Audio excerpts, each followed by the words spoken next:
हम अपने जनता जनार्दन जाता पंचायत के कृपा से 26 तारीख को नॉमिनेशन करने जा रहे हैं, जिसमें सभी वर्ग के लोग का मुझे पूर्ण समर्थन है। और मैं आशा ही नहीं पूर्ण विश्वास के साथ कहता हूं कि अगर मैं जीतता हूं जनता की कृपा से, तो ये भ्रष्टाचार और शिक्षा, रोड, सड़क, बिजली, स्वास्थ्य, इन बातों पर विशेष रूप से ध्यान दूंगा, अग्रसर होकर के ध्यान दूंगा। लेकिन मुखिया एक ऐसा प्रतिनिधित्व है पंचायत का जो हर अपनी बात को, अपने जनता की समस्या को उठा सकते हैं और उठा करके प्रखंड स्तर पर या जिला स्तर पर उस कार्य को कार्यान्वित करवा सकते हैं। देखिए, समाज में गरीब तबके के जो लोग हैं, जो वास्तव में गरीब हैं, जिनका नाम गरीब है, उन तक सरकारी योजना मुखिया जी के द्वारा नहीं पहुंच पा रही है, क्योंकि वहां उनका बिचौलिया हावी है। और गरीब और असहाय के लिए बहुत कम लोग हैं जो आवाज़ उठाते। सबसे पहले मैं अगर जनता के कृपा से जीतता हूं, तो हर टोला समाज में जा करके चिन्हित करके जो किन व्यक्ति को अभी तक उपेक्षित रखा गया है, किन व्यक्ति को अभी तक वृद्धा पेंशन नहीं हुआ, विकलांग पेंशन नहीं हुआ, इंदिरा आवास नहीं मिला, इसको चिन्हित करके मेरा सबसे पहला प्रथम कार्य रहेगा कि सरकार की योजना को उन तक पहुँचाऊँ। नमस्कार, आप देख रहे हैं WCNews.in और मैं हूं आपके साथ ज्योति कनौजिया। आइए रुक करते हैं खबर की ओर। नमस्कार, आप देखना शुरू कर चुके WCNews.in। मैं आपके साथ हूँ सज्जन। इस वक्त मैं गायघर प्रखंड क्षेत्र के जांता पंचायत में मौजूद हूँ और जांता पंचायत के मुखिया प्रत्याशी संजय जी हमारे साथ है और WCNews पर इस दिन पहला साक्षात्कार है। WCNews की पहली साक्षात्कार में आपको स्वागत है संजय जी। जी, आप सभी को मेरा धन्यवाद है। कैसे हैं? ठीक हैं। संजय जी, आप मुखिया प्रत्याशी हैं और ख़ासकर गांव की सरकार जिसको बोला जाता है, गांव का आप रोल मॉडल है, तो आपका मैनिफेस्टो यानी घोषणा पत्र क्या है? आप जनताओं के बीच जाते हैं, कहीं ना कहीं घोषणा पत्र तो होगा ना? जरा हमारे दर्शकों को अपना घोषणा पत्र बताएंगे, किन आधार पर उनसे मत मांगते हैं आप? देखिए, सरकार की जो कार्यान्वित सरकारी योजना है, उसमें जो भ्रष्टाचार अभी तक व्याप्त है, उसको हमने आज विगत 15-20 साल से उजागर किया है। चाहे पूर्व मुखिया रहे हों, वर्तमान मुखिया रहे हों, इस बात को हम जब गरीब के कल्याणकारी योजना जैसे इंदिरा आवास है, आपके नाम का इंदिरा आवास किन्हीं दूसरे व्यक्ति को, दूसरे व्यक्ति का इंदिरा आवास तीसरे व्यक्ति को, जब ऐसा किया जाता है तो उस समय हम विरोध करते हैं, उसमें का जांच कराते हैं, उसका FIR भी होती है। हर गरीब तक योजना पहुँचे, ये सरकार चाहती है, लेकिन बीच में मुखिया जी और मुखिया जी के बीच के जो माध्यम या अभी जो बिचौलिया बोला जाता है, वो गरीब और मुखिया जी में समन्वय स्थापित एक पैसा के ही माध्यम से कर पाता है। सरकारी योजना का कोई लाभ सही ढंग से गरीब को नहीं मिल पा रहा है, जिसके कारण जनता को ठगा सा महसूस हो रहा है। और जनता तो हम पर या किन्हीं लोगों पर विश्वास करके उनको जिताती है, लेकिन जीतने के बाद भ्रष्टाचारी चरम सीमा पर है पंचायत स्तर पर, जिसका मैं पुरजोर विरोध किया हूं और आगे भी करता रहूंगा। रही बात समाज में शिक्षा की अभाव है, सबसे पहला शिक्षा का अभाव है, स्वास्थ्य सुविधा नहीं है, जिस पर कम से कम वर्तमान प्रतिनिधि आज तक ध्यान नहीं दिए हैं। शिक्षा पर इस ख्याल से कह रहे हैं कि अगर गार्जियन को हम शिक्षित करेंगे कि आपका बेटा आज स्कूल नहीं जा रहा है, हम अपने समाज में चौपाल लगा करके क्यों नहीं जा रहा है, उसको शिक्षित बनाइए, ये एक प्रतिनिधि का दायित्व होता है। और उस दायित्व से सभी प्रतिनिधि आज तक पीछे हैं। इसलिए मेरा सोच है, जब शिक्षा समाज में आएगा तो विकास के तरफ लोग अग्रसर होंगे, और जब शिक्षा ही नहीं रहेगी तो लोग को अपना क्या हक मिला, सरकार क्या मुझे दे रही है, इसका भी सही से किसी को कोई जानकारी नहीं दे पाते हैं अब के प्रतिनिधि।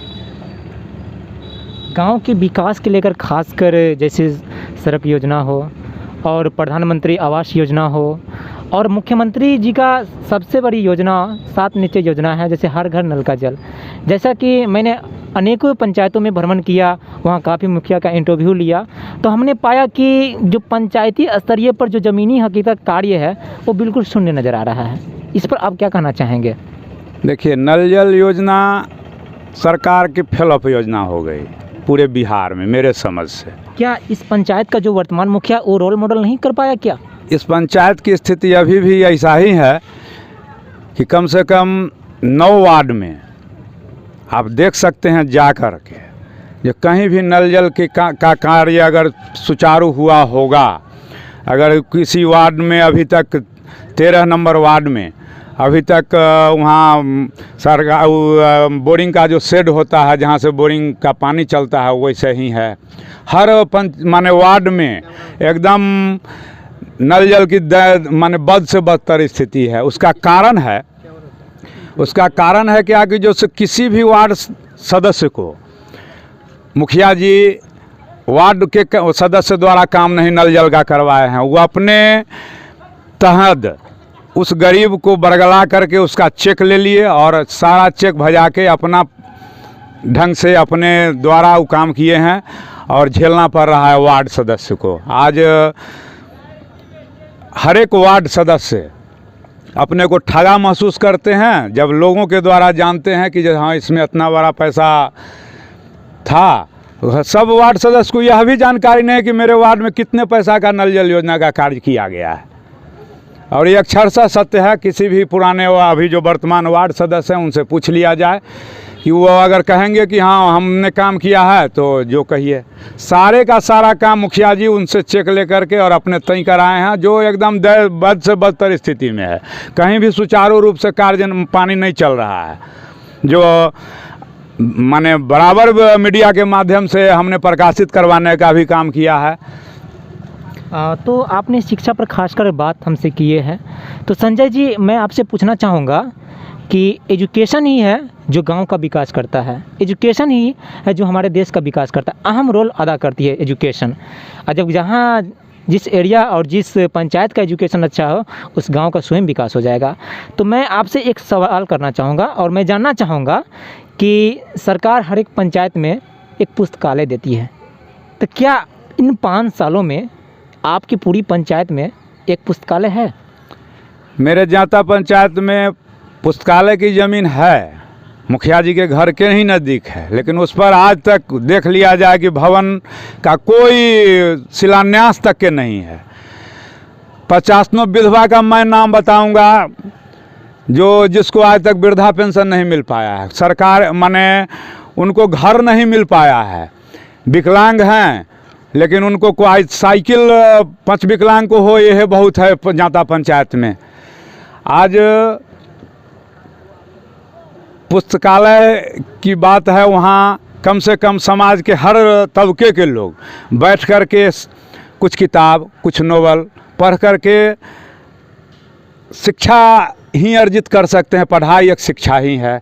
उस पुस्तकालय के माध्यम से एक लोगों का चौपाल लगेगा, बैठक होगा। यह सोच कभी से अभी तक के जनप्रतिनिधि का नहीं हुआ है जहां पर शिक्षित समाज हर तबके के लोग बैठें, उसका नाम पुस्तकालय होता है और वहां पर बैठ कर के कोई भी शिक्षा और शिक्षा से संबंधित विषय पर कहीं से आज तक के ऐसा बात नहीं है जाता पंचायत। तो यानी कि इस जाता पंचायत में पुस्तकालय नहीं है? आज तक के नहीं है। चलिए एक और बात मैं आपसे कहना चाहूँगा संजय जी, हमें ये बताइए कि इस जाता पंचायत में खासकर जितने गांव हैं उन जनताओं को क्या आप आशा रखते हैं, उनको आप इस WC न्यूज़ के माध्यम से क्या मैसेज देना चाहेंगे? अगर जनता मुझे जिताती हैं तो मैं पूर्ण विश्वास और भरोसा के साथ कहता हूं कि अगर मैं 4 आना भी कोई सरकारी कार्य योजना में अगर घूस का मांग किया या बिचौलिया रखने का काम किया तो जनता मुझे जो सजा देगी उसको मैं सहर्ष स्वीकार करूंगा। एक और सवाल मैं आपसे कहना चाहूँगा कि नामांकन चल रहा है, तो आप नामांकन कब करेंगे? हमारे WC न्यूज़ के साथ भी आप बता दीजिए ताकि लोग जान जाएंगे कि ना हमारे जो प्रतिनिधि है नामांकन कब कर रहे हैं। और WC न्यूज़ के साथ आप ये भी बता दीजिए कि आप किनको क्या कहना चाहेंगे। हम अपने जनता जनार्दन जाता पंचायत के कृपा से 26 तारीख को नॉमिनेशन करने जा रहे हैं, जिसमें सभी वर्ग के लोग का मुझे पूर्ण समर्थन है। और मैं आशा ही नहीं पूर्ण विश्वास के साथ कहता हूं कि अगर मैं जीतता हूं जनता की कृपा से, तो ये भ्रष्टाचार और शिक्षा, रोड, सड़क, बिजली, स्वास्थ्य, इन बातों पर विशेष रूप से ध्यान दूंगा, अग्रसर होकर के ध्यान दूंगा। क्योंकि अगर नीचे के प्रतिनिधि अगर इस बात पर ध्यान नहीं दे, बड़े बड़े प्रतिनिधि का कोई ग्रामीण स्तर पर उनका पकड़ नहीं है और ना वो ग्रामीण स्तर पर अपने माने ग्रामीण समस्या को सुन पाते हैं। लेकिन मुखिया एक ऐसा प्रतिनिधित्व है पंचायत का जो हर अपनी बात को, अपने जनता के समस्या को उठा सकते हैं और उठा करके प्रखंड स्तर पर या जिला स्तर पर उस कार्य को कार्यान्वित करवा सकते हैं। गरीब तबके के जो लोग हैं, जो वास्तव में गरीब हैं, जिनका नाम गरीब है, उन तक सरकारी योजना मुखिया जी के द्वारा नहीं पहुंच पा रही है, क्योंकि वहां उनका बिचौलिया हावी है। और गरीब और असहाय के लिए बहुत कम लोग हैं जो आवाज़ उठाते हैं। और मैं सब दिन कम से कम 25 वर्ष से राजनीति में हूँ, गरीब और असहाय के लिए आवाज़ उठाया हूँ। जो एक दलित का इंदिरा आवास मुखिया जी के द्वारा किसी सामान्य में दे दिया गया, जिसके कारण आज उन पर FIR हुआ, लेकिन फिर भी उस योजना का लाभ उस गरीब तक नहीं मिल पाया। उस गरीब की लड़ाई को आज मैं 10 वर्षों से लड़ रहा हूँ, जो सर्वविदित है। क्या उन व्यक्तियों को खासकर जीवन में रोटी, कपड़ा और मकान की ज़रूरत होती है? क्या ऐसे असहाय व्यक्तियों को आपको आने से मिलेगा ना? बिल्कुल।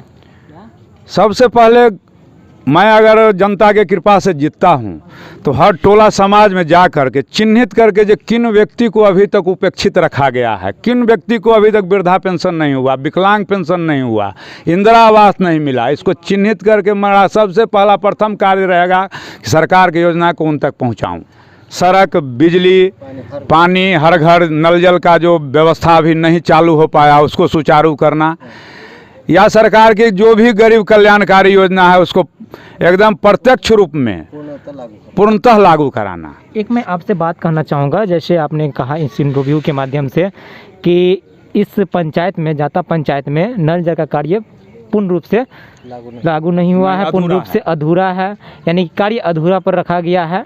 लेकिन बिहार का मुख्यमंत्री नीतीश कुमार जी का कहना है कि जिन पंचायतों में कार्य अधूरा है उन पंचायत का मुखिया चुनाव नहीं लड़ सकता है। इस पर आप क्या कहना चाहेंगे? ये हमारे समझ से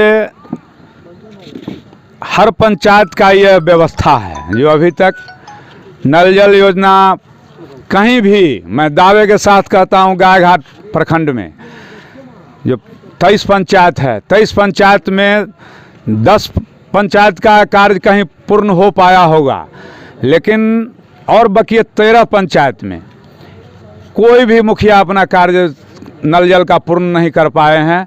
और उसमें बहुत भारी घोटाला है। और नीतीश कुमार जी जो यह बोले थे, माननीय मुख्यमंत्री, जो आदमी नल जल योजना के कार्य को पूर्ण नहीं करेंगे उनको नॉमिनेशन नहीं दिया जाएगा, ये उनका माने कोरा झूठ मुझे लगा। कहीं नल जल योजना में इस बात को मुख्यमंत्री भी समझ रहे हैं कि जैसे मेरे प्रशासन और प्रतिनिधि ये दोनों में मिली भगत है, जिस कारण यह योजना फेलअप कर गया। तो ये बहुत बहुत धन्यवाद हमसे खास बातचीत करने के लिए।